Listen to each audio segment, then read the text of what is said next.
기독교는 기쁨의 종교입니다. 감사의 종교입니다. 그러므로 예수 믿는 사람들은요, 기쁨이 있어야 하고요, 감사가 있어야 합니다. 예수님께서 말씀하시기를 우리 구원받은 성도들은 신부이고 예수님은 신랑이라고 했습니다. 그리고 그리스도와 성도의 만남을 혼인잔치로 비유하셨습니다. 그러므로 그리스도인들의 삶은 축제가 되어야 되고요, 교회에서 예배 드리는 것은 혼인 천국 잔치가 벌어지는 것이 정상입니다. 신앙생활 하면서 기쁨과 감사가 있어야 되는 것은 너무 당연한 일입니다. 여러분, 혼인 잔치 하는데 슬픈 사람 있습니까? 그건 뭔가가 잘못된 거죠. 저는 처음 은혜 받았을 때 그렇게 기쁠 수가 없었습니다. 생각해 보면 기뻐야 할 건덕지가 아무것도 없는데 마냥 기뻤습니다. 전에는 그런 기쁨을 느껴보지 못했어요. 그런 어떤 깊이 있는 아주 그 넓은 그러한 기쁨, 영적인 기쁨, 이런 것은 전에는 전혀 경험해 보지 못한 겁니다. 제가 30대 초반에 은혜를 받았는데, 30대 전후를 해서 은혜를 받았는데, 그때는 솔직히 인간적인 면에서 볼 때 상황이 별로 좋지 않았습니다. 왜냐하면 미국에 처음 와서 이민 생활을 하는데 무슨 좋은 일이 있겠습니까? 맨 걸리적거리는 것들 뿐이죠. 영어가 제대로 되나, 돈이 있나, 제대로 된 직장이 있나, 완전히 밑바닥을 헤맬 때입니다.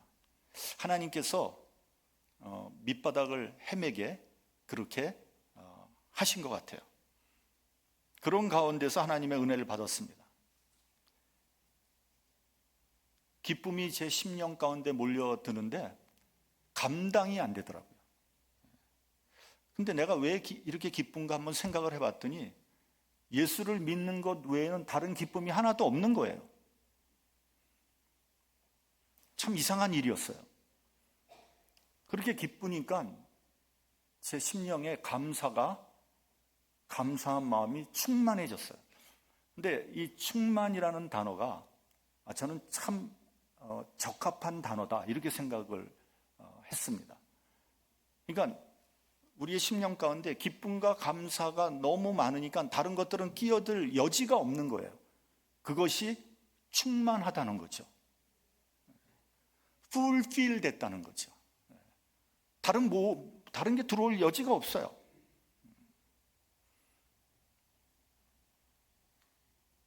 모든 것이 감사했어요. 일이 잘 되어도 감사, 일이 잘 안 되어도 감사, 일이 잘 되면 더 큰 감사. 저는 그때 확신했어요. 이러한 기쁨과 감사는 하나님께서 주신 것이다. 왜냐하면 그전엔 제가 그런 기쁨을 얻은 적이 없거든요. 다른 것으로서는 설명할 수 없었습니다. 그때 저는 하나님께서 살아계시구나 하는 것을 확실히 깨달았습니다. 지금은 솔직히 얘기해서 그때 느꼈던 그런 기쁨과 감사하고는 비교할 수 없습니다. 지금은 많이 이렇게 좀 다운이 됐죠. 좀 많이 사라졌죠. 그 대신 제 믿음이 조금 더 차분해지고 조금 더 깊어지고 성숙해졌죠.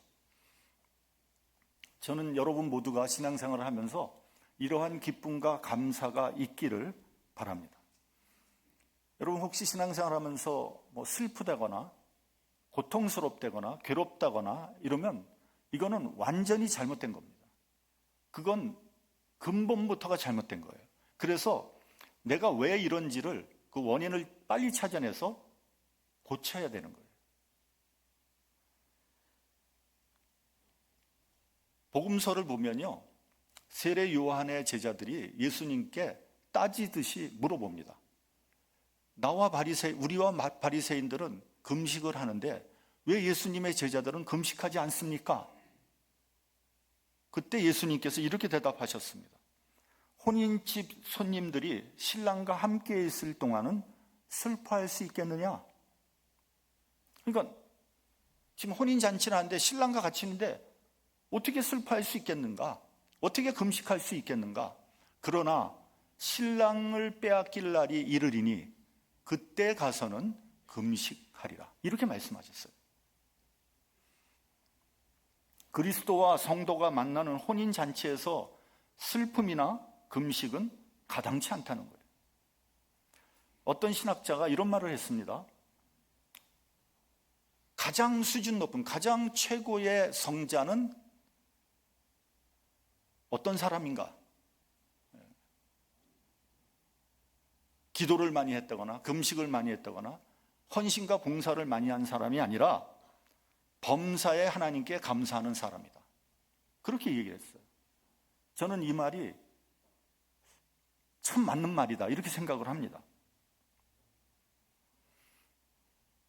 누가 정말 예수님을 잘 믿는 사람인가, 누가 하나님께 더 가까이 가는 사람인가를 판단하는 기준은 얼마나 감사할 수 있는 사람인가, 어디까지 감사할 수 있는 사람인가에 달려있다, 이런 얘기죠. 감사와 기쁨은요, 동전의 양면과 같은 겁니다. 기쁨이 내적인 것이라면 감사는 그 내적인 기쁨이 밖으로 표현된 거예요. 기쁨이 내용이라면 감사는 드러난 형식인 거죠. 그렇기 때문에 기쁨이 없는 감사는 외식이고 거짓입니다. 위선입니다. 처세술에 지나지 않습니다. 그러니까 어떤 사람이 기쁘지 않아요. 근데 감사를 해. 이거는 위선이라는 거예요. 잘못된 거라는 거예요. 반드시 먼저 기쁨이 있어야 됩니다. 기쁨이 복받쳐 나올 때 진정한 감사가 있는 겁니다. 현대는 기쁨이 없는 세대입니다. 살벌한 경쟁 사회 속에서 살아가고 있으니까 기쁨이 있을 리가 없습니다. 갈등과 경쟁만 있을 뿐입니다. 특별히 미국이나 우리나라는 빈부의 격차가 너무 커요. 그래서 없는 사람은 없어서 억울하고요, 있는 사람은 더 갖지 못해서 화가 나는 거예요. 부자는 빼앗길까 봐 불안하고 근심합니다. 그러니까 적으면 모자라서 걱정, 많으면 지키느라고 걱정, 이래저래 기쁨이 없습니다. 기쁨은 함께 할 때 생기는 겁니다. 함께 잘 될 때 기쁨이 있는 겁니다. 나는 풍족한데 옆에서 남이 굶고 있으면 기쁘지도 않고요, 행복하지도 않습니다. 같이 기쁘고 같이 행복해야 됩니다. 우리가 이 자녀를 키우면서도요, 기쁨보다 걱정이 훨씬 많습니다. 이 살벌한 경쟁사회에서 우리 아이들이 잘 살아갈 수 있을까? 괜찮을까? 모든 것이 걱정입니다. 공부 안 할까 봐 걱정, 좋은 대학 가지 못할까 봐 걱정, 취직하지 못할까 봐 걱정. 취직을 해도 걱정해요. 왜냐하면 미국에서는 그냥 사정없이 잘라버리잖아요. 레이업 막 시키잖아요. 뉴욕에 있는 제 딸 아이가 아이 둘을 키우면서 학교 선생을 한 10몇 년 했습니다. 그러다 보니까 너무 힘들었던 것 같아요. 집안 살림하랴, 학교 선생하랴, 체력이 소진된 것 같아요. 그러더니 어느 날 하루 저희한테 이런 말을 하는 거예요. 자기가 컴퓨터 사이언스를 다시 공부해서 컴퓨터 프로그래머로 잡을 바꿔야 되겠다는 거예요. 왜냐하면 자기 오빠나 동생이 컴퓨터를 해서 자기보다 월급을 훨씬 많이 받거든요. 그래서 제가 생각을 해봤어요. 아니, 애 둘 키워, 학교 선생해, 그 다음에 살림해, 언제 공부를 하겠습니까? 아니, 컴퓨터 프로그래머는 뭐 아무나 하나? 전 속으로 그렇게 생각을 했어요. 그래서 반신반의했는데 1년 동안 혼자서 열심히 유튜브를 통해서 공부를 했어요. 그러더니 뭐 어떻게 인터뷰를 한다 어쩌고 저쩌고 하면서 1년 만에 마이크로소프트에 들어간 거예요. 자기 오빠나 자기 동생보다도 더 좋은 회사로 들어간 거예요. 제가 깜짝 놀랐어요. 얘가 이를 악물고 공부를 했구나. 참 대견하더라고요. 근데 물론 하나님께서 도와주신 거죠. 그런데 최근에 그 회사에서 레이오프를 시킨다고 모든 직원들한테 그 컴퓨터 프로그래머들한테 다 컴퓨터를 켜놓고 있으라는 거예요. 그러니까 이메일로 해고를 통지하는 거죠. 레이오프 통지, 너 레이업이야. 이메일로. 그걸 컴퓨터 켜놓고 기다리고 있으라는 거예요. 그러니 얼마나 힘들겠습니까? 얼마나 걱정이 되겠어요? 너무 스트레스를 받는다고 합니다. 저희한테 그런 말을 하니까 제 처나 저도 걱정이 되더라고요. 어떻게 얻은 잡인데 학교 선생 다 그만두고 얻은 잡인데 레이오프 되면 어떻게 됩니까? 이제는 내가 딸내미 잡까지 걱정을 해야 되나? 뭐 이런 생각도 들더라고요. 그래서 딸에게 이렇게 말해줬어요. 네가 그렇게 열심히 공부하고 또 하나님께서 도와주셔서 좋은 직장 얻었는데 걱정하지 말고 차분하게 기다려. 괜찮을 거야. 엄마 아빠가 기도해 줄게. 안심을 시켰습니다. 그러니까 여러분, 결혼하지 못할까 봐 걱정. 결혼하고 나서도 걱정해요. 왜냐하면 요즘에 툭 하면 젊은 사람들 헤어지잖아요.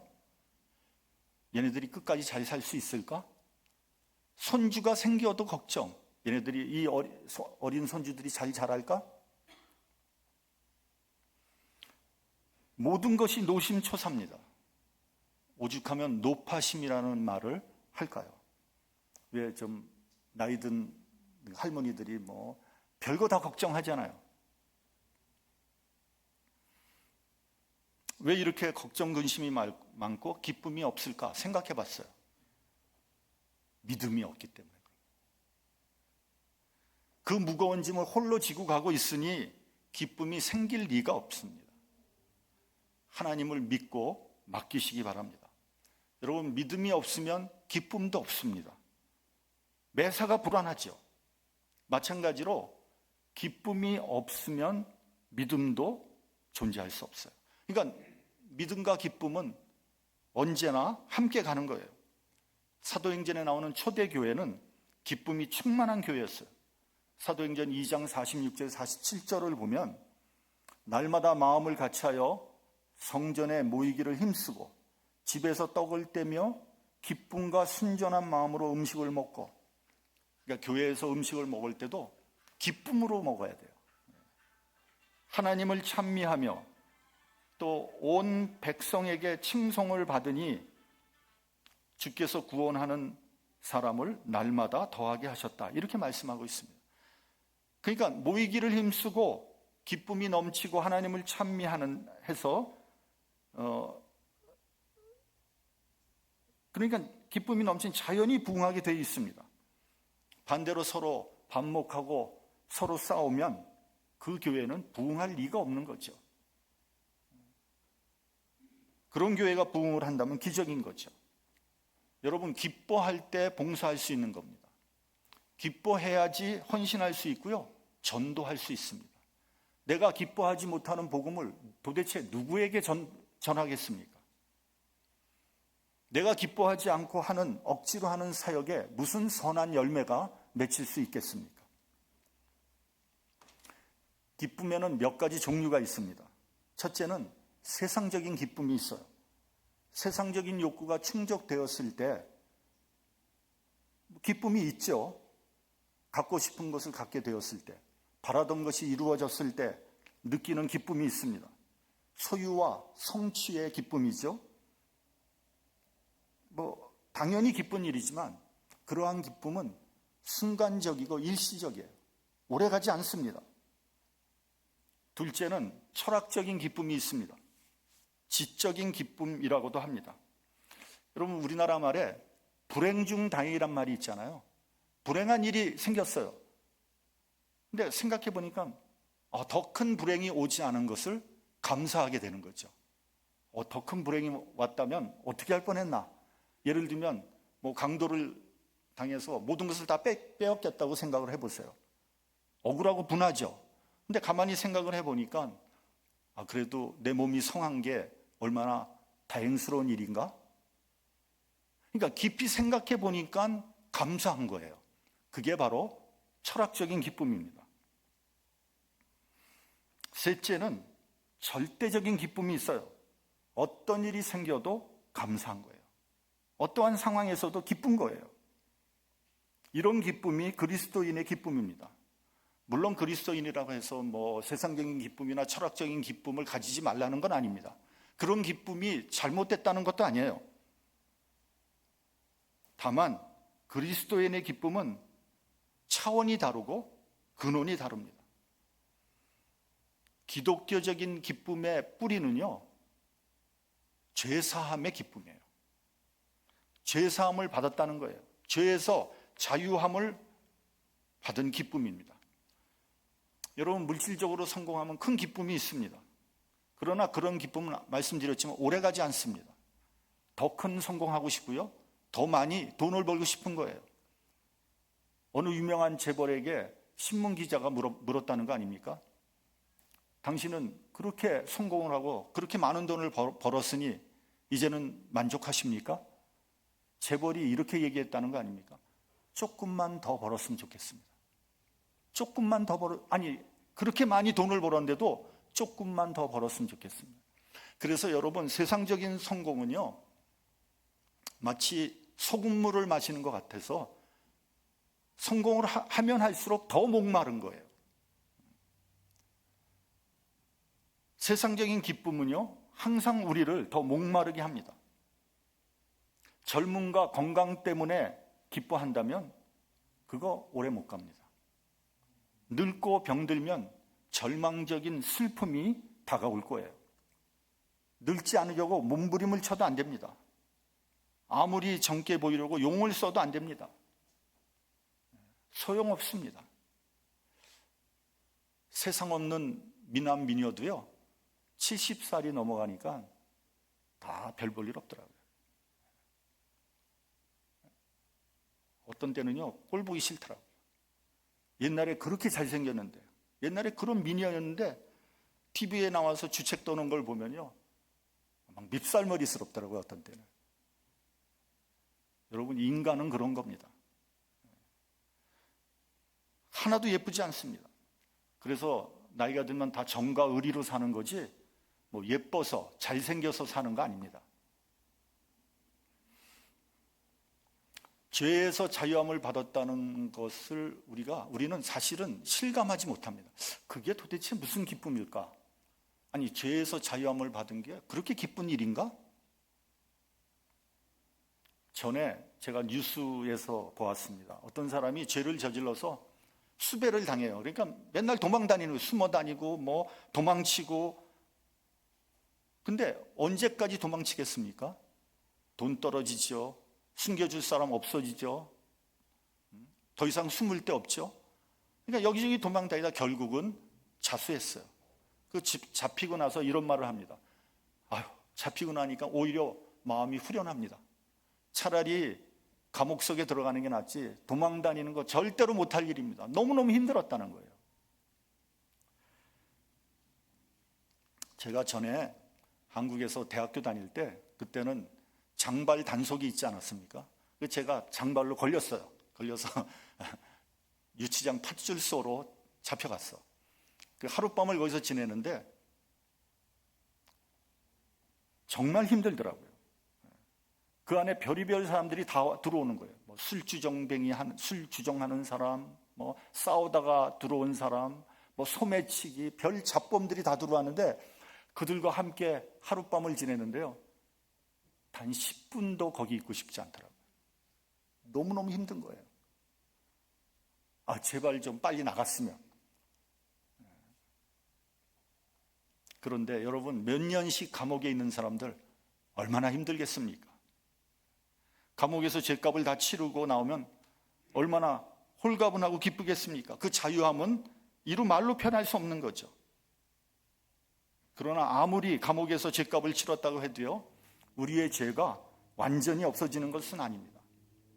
우리가 죄에서 속죄함을 받았다는 것은 영원히 그 죄에서 해방되는 것을 의미하는 겁니다. 그러니 그 기쁨과 감사가 얼마나 크겠어요.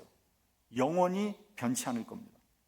여러분, 조건이 붙는 감사는요, 조건이 변하면 감사가 불평이 되고 원망이 될 수 있어요. 환경에 따른 기쁨이라면 환경이 뒤바뀌면요, 그 기쁨이 슬픔으로 변할 수도 있는 거예요. 그러나 나 같은 죄인도 구원을 받았다는 이 기쁨은 어떠한 상황이나 조건에도 변하지 않습니다. 하박국 선지자의 감사도 여기에 있는 거예요. 하박국 2장 4절을 보면 의인은 그 믿음으로 말미암아 살리라고 했어요. 믿음으로 말미암아 사는 기쁨, 여기에 기쁨의 근원이 있는 겁니다. 하박국 선지자는 지금 절대적인 기쁨을 말하고 있는 거예요. 이 기쁨은 흔들리지 않는 겁니다. 깊은 곳에서 솟아나오는 변치 않는 기쁨이요, 적극적이고 신앙적인 감사인 거죠. 여러분, 이스라엘 백성들의 출애굽 사건을 한번 생각해 보십시오. 홍해를 건넜을 때 얼마나 기뻐했습니까? 정말 하나님을 찬양하고 감격했습니다. 여러분, 홍해를 건넜다는 것은 구원을 받았다는 걸 의미하거든요. 죄에서 자유함을 받았다는 걸 의미하는 거거든요. 근데 여러분, 우리가 아시다시피 구약 시대는 아무리 그렇다고 해도 완전한 죄사함을 받을 수가 없었어요. 그래서 그런지 광야에 나와서 물이 없으니까 금방 불평하고 원망하지 않습니까? 물이 떨어졌어요. 물 좀 주세요. 그래서 물을 주니까 또 하나님을 찬양합니다. 그 다음에 어떻게 됩니까? 먹을 것이 없습니다. 이 광야에 뭘 먹고 삽니까? 하나님께서 만나를 내려주시지 않습니까? 만나를 받고 나서 감격했어요. 이 꿀 바른 과자 같은 이 맛있는 음식. 그러다가 조금 지나니까 고기 달라고 그러지 않습니까? 고기? 이 박한 식물을 언제까지 먹어야 합니까? 먹는 것이 시원치 않다고 애굽으로 돌아가겠대요. 심지어는요, 모세를 돌로 쳐서 죽이려고 했어요. 그러니까 감사했다가 불평했다가 원망했다가 변덕이 죽을 듯 하는 거예요. 배은망덕한 사람들이죠. 그런데 여러분, 이 이야기가 남의 이야기가 아니에요. 우리도 이스라엘 백성과 비슷하지 않습니까? 변덕이 죽을 듯해요. 어떤 때 좋았다가 싫었다가 불평했다가 칭찬했다가 원망했다가 하나님께 감사할 줄 모릅니다. 누가복음 17장에 보면 이런 이야기가 나옵니다. 문둥병자 10명이 멀리 서서 예수님을 만납니다. 그 당시 문둥병자들은 사람들과 접촉할 수 없었잖아요. 그러니까 멀리서 소리 지릅니다. 예수 선생이시여, 우리를 긍휼히 여기소서. 예수님이 그들을 불쌍히 여겼어요. 이렇게 말씀하십니다. 가서 제사장들에게 너희 몸을 보이라. 이 말이 무슨 말입니까? 예수님께서 그 문둥병을 고쳐주셨다는 거 아닙니까? 그들이 가다가 보니까 정말로 자기 몸이 깨끗해졌어요. 그 중에 하나가 자기가 문둥병이 나았음을 알고 큰 소리로 하나님께 영광을 돌리며 돌아와 예수의 발 아래 엎드려 살해를 하니 그 사람이 누구예요? 사마리아인이었다. 예수께서 말씀하십니다. 아니 10사람이 다 깨끗함을 받지 않았느냐? 그 9은 어디 갔느냐? 이 이방인 외에는 하나님께 영광을 돌리며 돌아온 자가 없느냐? 그리고 사마리아인에게 말씀하십니다. 일어나 가라. 내 믿음이 너를 구원하였느니라. 여러분, 우리가 깊이 생각을 해봐야 됩니다. 병 고침을 받은 사람은 10명이나 되는데 그 중에 오직 한 사람, 사마리아 사람, 나머지 9명은 도대체 어디에 갔느냐? 이게 예수님의 질문이에요. 이 질문은 우리를 향한 질문이기도 합니다. 내가 너희들에게 그렇게 은혜를 줬는데 내가 필요할 때 너희들은 다 어디가 있느냐? 내가 너희들의 헌신과 봉사를 요구할 때 너희들은 어디 가서 뭐 하고 있니? 이걸 물어보시는 거예요. 오늘 본문을 보면요, 적군이 쳐들어오는 것을 알 수 있습니다. 무리가 우리를 치러 올라오는 환난 날을 내가 기다린다고 했어요. 내 창자가 흔들렸고 내 입술이 떨렸습니다. 내 뼈에 썩이는 것이 들어왔으며 내 몸은 내 처소에서 떨린다고 했어요. 그러니까 큰 환난이 다가오고 있는 거예요. 전쟁의 두려움과 공포가 몰려오고 있습니다. 지금 이스라엘과 팔레스타인이 전쟁을 하고 있죠. 근데 뭐 말이 전쟁이지 사실은 뭐 무차별 포격이고 학살이라고 말할 수밖에 없습니다. 벌써 수만 명의 사람들이 죽거나 다쳤고요. 그중에 70~80%가 노약자, 어린이, 여성들이라는 거예요. 뉴스에서 인터뷰를 팔레스타인 사람들 인터뷰하는데 그들의 눈빛을 보니까 눈빛 안에는 두려움, 원망, 증오, 분노 이런 것들이 깊이 드리워져 있어요. 그들이 가만히 있겠습니까? 또 복수하지 않겠어요? 이 싸움이 끊임없이 악순환이 되는 거예요. 중동 지방은 화약고입니다. 언제 터질지 모릅니다. 레바논의 헤즈볼라, 또 시리아, 이란이 지금 여차하면 참전하려고 벼르고 있어요. 상황은 지극히 불안하고 비관적이지만 저는 어느 순간 하나님께서 이 모든 문제를 다스리시고 해결하시리라고 믿습니다.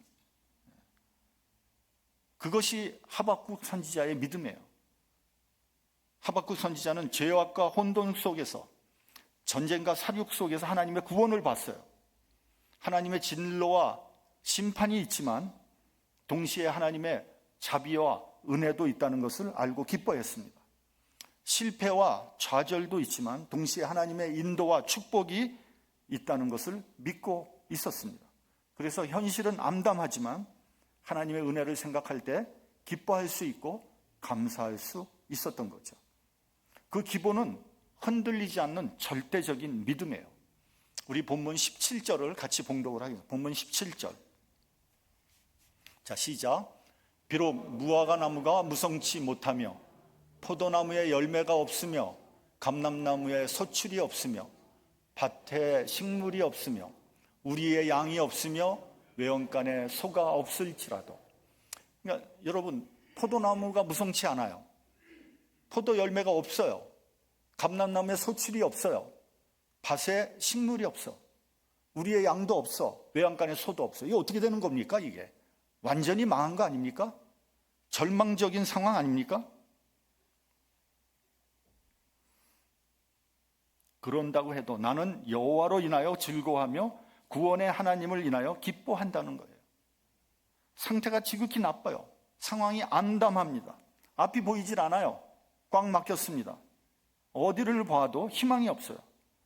누구나 좌절하고 절망할 수밖에 없습니다. 그러나 나는, 여기서요, 우리가 오늘 읽은 본문 중에서 가장 중요한 말은 뭐냐? 나는이에요. 나는. 여기서 내가 중요한 거예요. 나는 하나님으로 인하여 기뻐한다고 했어요. 하나님이 있기 때문에 기뻐할 수 있다는 거예요. 누가 뭐라 그래도, 다른 사람들이 다 안 된다고 해도, 다 절망을 한다고 해도 나는 하나님으로 인해서 기뻐할 수 있다는 거예요. 내가 사망의 음침한 골짜기를 다닐지라도 주께서 나와 함께 하신다면 나는 두렵지 않다는 거예요. 여러분, 은혜는 주관적인 거예요. 객관적인 게 아니에요. 은혜는 다 같이 받는 게 아니에요. 모든 사람이 은혜를 받지 못한다고 해도 나만은 은혜 받을 수 있는 거예요. 그래서 여러분, 우리가 하나님 말씀을 자꾸만 보고 깊이 묵상해야 되는 이유가 거기 있는 거예요. 여러분, 옛날에 우리들 뭐 부흥회 많이 했잖아요. 부흥회 하면은 뭐 유명한 강사님이 나타나서 뭐 수백 명이 앉아 있는데 뭐 다 찬양하고 얼마나 충만했습니까? 근데 집에 돌아오면 며칠 있으면은 그 은혜 다 사라져 버리는 거예요. 그러면 또 가지고 은혜를 받습니다. 그게 무슨 소리인지 아십니까? 은혜는 단체로 받는 게 아니에요. 은혜는 내가 받는 거예요. 그래서 다른 사람 상관할 필요 없어요. 다른 사람이 안 된다 그래도 상관하지 마세요. 세상 사람들이 나를 비난할지도 몰라요. 혀를 끌끌 찰지도 몰라요. 저러고도 하나님을 찬양할 수 있나? 저렇게 망했는데, 저런 형편이 되었는데도 하나님께 감사할 수 있나? 그럼에도 불구하고 나는 하나님으로 인하여 기뻐한다는 거예요. 하나님께서 나에게 주신 사죄의 은총을 생각하면 감사할 수밖에 없는 거예요. 나 같은 죄인 살리신 주 은혜 고마워. 그로 인해서 기뻐하게 되는 거예요.